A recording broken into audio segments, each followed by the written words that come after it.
Assalamualaikum warahmatullahi wabarakatuh. Yang saya hormati Bapak Edi Widianto SPD MPD selaku dosen mata kuliah pengantar ilmu kependidikan dan teman-temanku yang insya Allah berbahagia.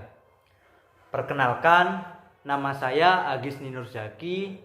Saya berasal dari jurusan Teknologi Pendidikan Fakultas Ilmu Pendidikan Universitas Negeri Malang. Pada kesempatan kali ini, saya akan membahas tentang hakikat manusia dan pengembangannya. Alasan perlunya mempelajari hakikat manusia yang pertama adalah karena sasaran pendidikan adalah manusia. Yang kedua, pemahaman pendidik terhadap sifat hakikat manusia akan membentuk peta tentang karakteristik manusia. Yang ketiga, akan menjadi landasan serta memberikan acuan bagi pendidik dalam bersikap, menyusun strategi, metode, teknik, memiliki pendekatan, orientasi dalam merancang, dan melaksanakan komunikasi dalam interaksi edukatif. Sifat hakikat manusia. Sifat hakikat manusia diartikan sebagai ciri karakteristik yang secara prinsip membedakan manusia dengan hewan. Apa sih bedanya manusia dengan hewan?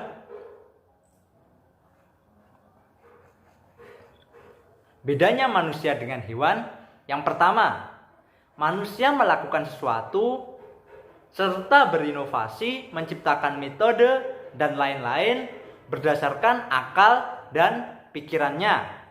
Sedangkan hewan melakukan sesuatu, makan, minum, menyusui dan yang lainnya, melahirkan dan yang lainnya, itu karena nalurinya atau karena instingnya. Yang kedua, manusia melakukan pembelajaran dan juga mampu melakukan pelatihan. Sedangkan hewan hanya bisa melakukan pelatihan dan itu pun karena bantuan manusia. Selanjutnya, wujud sifat hakikat manusia. Yang pertama, kemampuan menyadari diri atau introspeksi diri, melihat dirinya sendiri. Apa sih kelebihannya? Apa sih kekurangannya? Apa sih yang ada pada diri saya sendiri? Gitu contohnya. Yang kedua, kemampuan bereksistensi. Kemampuan menunjukkan apa yang ada pada dirinya, apa kelebihan yang ada pada diri manusia itu.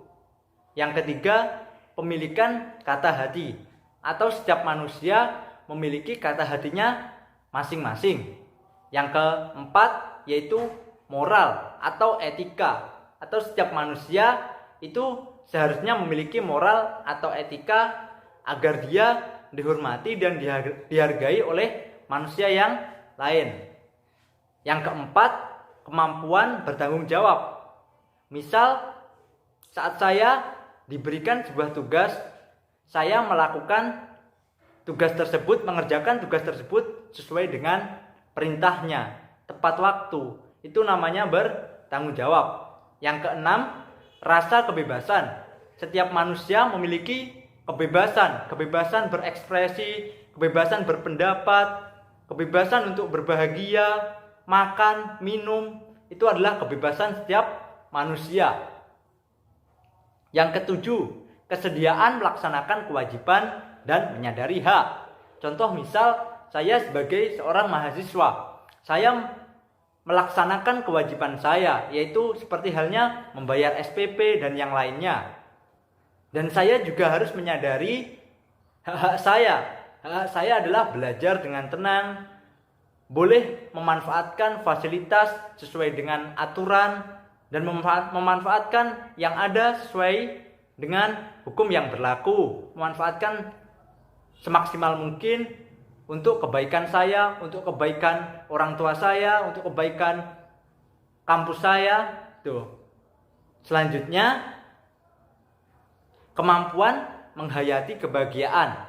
Maksudnya adalah setiap manusia saat mendapatkan sesuatu yang dia inginkan, dia mampu untuk merasakan rasa senang, rasa bahagia pada dirinya di saat dia mampu mendapatkan sesuatu itu. Selanjutnya yaitu hakikat manusia dilihat dari dimensinya. Yang pertama, manusia sebagai makhluk individu. Dimensi keindividualan, individualitas. Maksudnya adalah manusia sebenarnya mampu melakukan sesuatu itu sendiri jika dia mau. Contoh semisal saat saya mau makan nasi, terus saya menanam padinya sendiri, memanennya sendiri, memasaknya sendiri, kemudian memakannya sendiri. Itulah yang dinamakan individualitas. Namun, untuk yang nomor 2, manusia sebagai makhluk sosial, dimensi kesosialan atau sosialitas. Di lain sisi, kita sangatlah memerlukan bantuan orang lain karena kita tidak mampu hidup sendiri. Maka dari itu, saat kita memerlukan bantuan orang lain, seperti halnya saat memasak nasi saja, kita nggak mungkin melakukan semuanya sendiri. Memang kita mampu, tapi kita nggak mungkin tiap hari harus ke sawah. Kemudian kalau pekerjaan kita bukan petani, kita harus ke sawah atau gimana. Tapi kan itu nggak bisa. Kalau kita yang melakukan semuanya nggak bisa. Jadi harus memerlukan bantuan orang lain. Kita nggak mungkin ke bank, kemudian tanpa bantuan pihak bank, atau kita ke rumah sakit terus kita melakukannya sendiri, tidak mungkin. Jadi itulah kenapa manusia dinamakan makhluk sosial. Kita masih memerlukan bantuan manusia yang lain. Yang ketiga, manusia sebagai makhluk susila atau bermoral dilihat dari dimensi kesusilaan.